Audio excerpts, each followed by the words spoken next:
Welcome, Kutch time. Today is February 19th, 2026, and the Detroit Pistons just beat the New York Knicks 126 to 111, moved to 41 and 13 on the NBA season. The Detroit Pistons, despite missing their top two centers, Jalen Duren and Isaiah Stewart, walk into New York and get the win, while they were fully healthy, only missing Deuce McBride.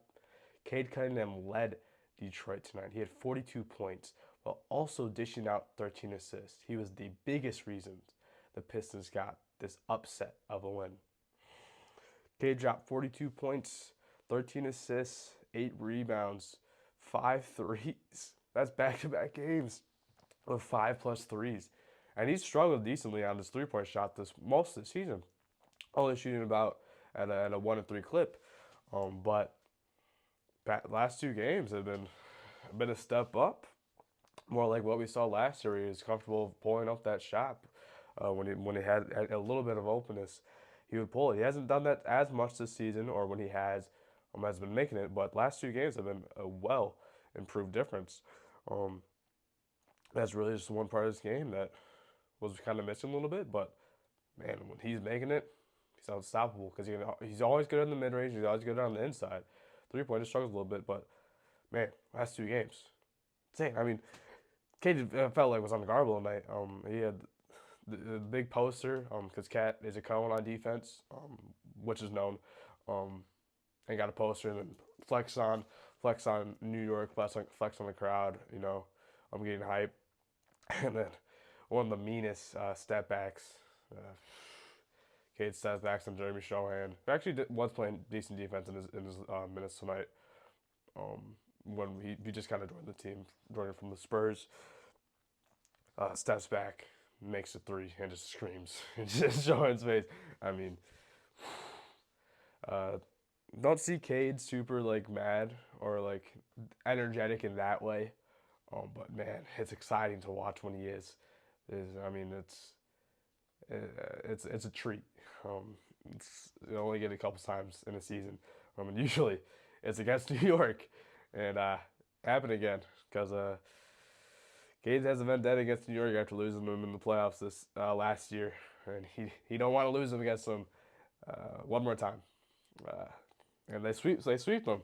I mean, like Cade has played good all three games, and with today they swept them this season. Um, will they verse each other in the playoffs? Maybe. Uh, but very actually, it's an insane game with Cade because this is an MVP bolstering uh, performance from him tonight. Tobias Harris also did nice tonight. He had 11 points, 10 rebounds, 5 assists. Was a bit shaky shooting wise.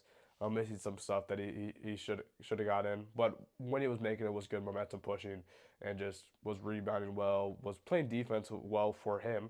Um, didn't see that little post fade that he's been so good at. He did do it once. Did do it once today against Larry Shamet, and he made it because he always makes that shot. I'm surprised he didn't attempt it more, but was all right. Was still uh, was good for spacing wise. Paul Reed. I mean, last game is going to start right now. Since Jalen Duren is due back next game, done with his 2 game suspension with All Star break in between. Um, but Paul Reed has stepped up big time in the major minutes he's had to play, especially tonight. 18 points, 7 rebounds. He got 3 blocks. He held Cat finishes with I think like 21 or 22. But in the first half, Cat only had 2 points. And that's one of the bigger reasons Pistons whooped the Knicks in this game. It's because Cat just was no one. He was no one on offense first half. I mean, he wasn't a threat. He was unconfident. And he comes on the third and finally gets his confidence back. But it was, I guess, too late at that point. I mean, Knicks went on a little bit of a run to cut it to 2, but Pistons went right back out to double-digit lead. And Paul Reed, I mean, he's not doing anything flashy. He's just playing the game, and the game comes to him well. He gets fed. I mean, obviously, Pistons are great at feeding their centers, especially Jalen Duren, who's having a career year, especially scoring wise. But I mean, hey, Paul Reed needed those touches, and Paul Reed got them, and he's been making them. I mean, even his shot, he made a baseline midi Kind of rare to see a big man attempt that, let alone make it.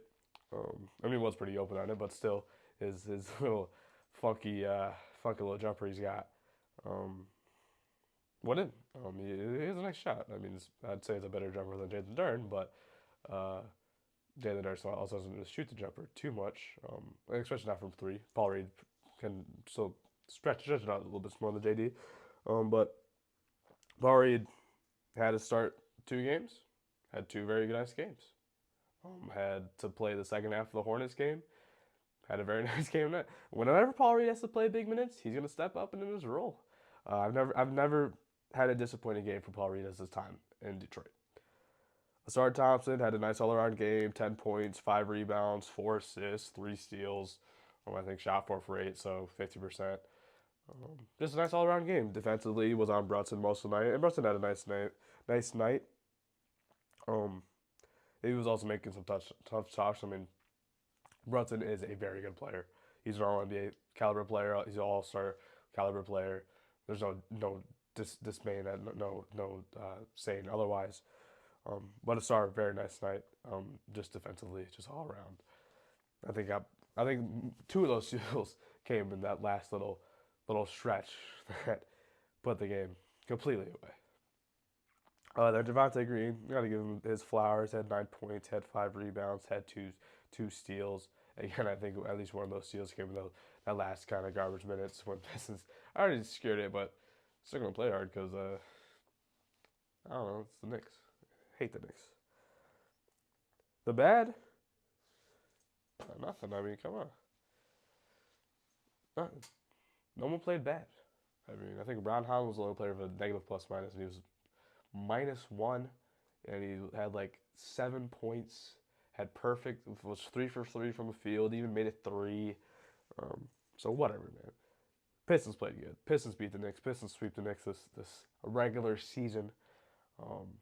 And some Knicks fans, it's a regular season. Well, it's a different season, and playoffs haven't started yet. So yeah, Pistons are going to celebrate the regular season win. Next game is Saturday against the Bulls. And it's the first game will play against his former team, the Detroit Pistons. We traded him just less than a month ago, actually only a few weeks ago. But I don't know if he'll play. I hope he will. I'm obviously rooting for Ivy still to have a successful career. Just not in Detroit anymore. But last time I checked, I mean there's still a few minutes left to go in the game by the time I'm making this, but he didn't play a single minute in the Bulls' last game to this Thursday, which is very odd. I mean, I know the Bulls have an abundance of guards, but I mean, obviously, a young guy. You should play your young guys. They're rebuilding. They're tanking. I don't really see the reason for trading for a guy and just not playing him at all. It's just odd to me. So hopefully Ivy can get some minutes against the Pistons because I'd be excited to see him try to compete against his former team. Maybe have a little chip on his shoulder. But if not, unfortunate. Got a missed opportunity for both teams, but hopefully he will. And hopefully the Pistons can win against them because the Bulls aren't that good and the Pistons are. So I would expect them to win. If not, I'd be heavily confused of what happened. But if not, we will. So hopefully we will. Thanks.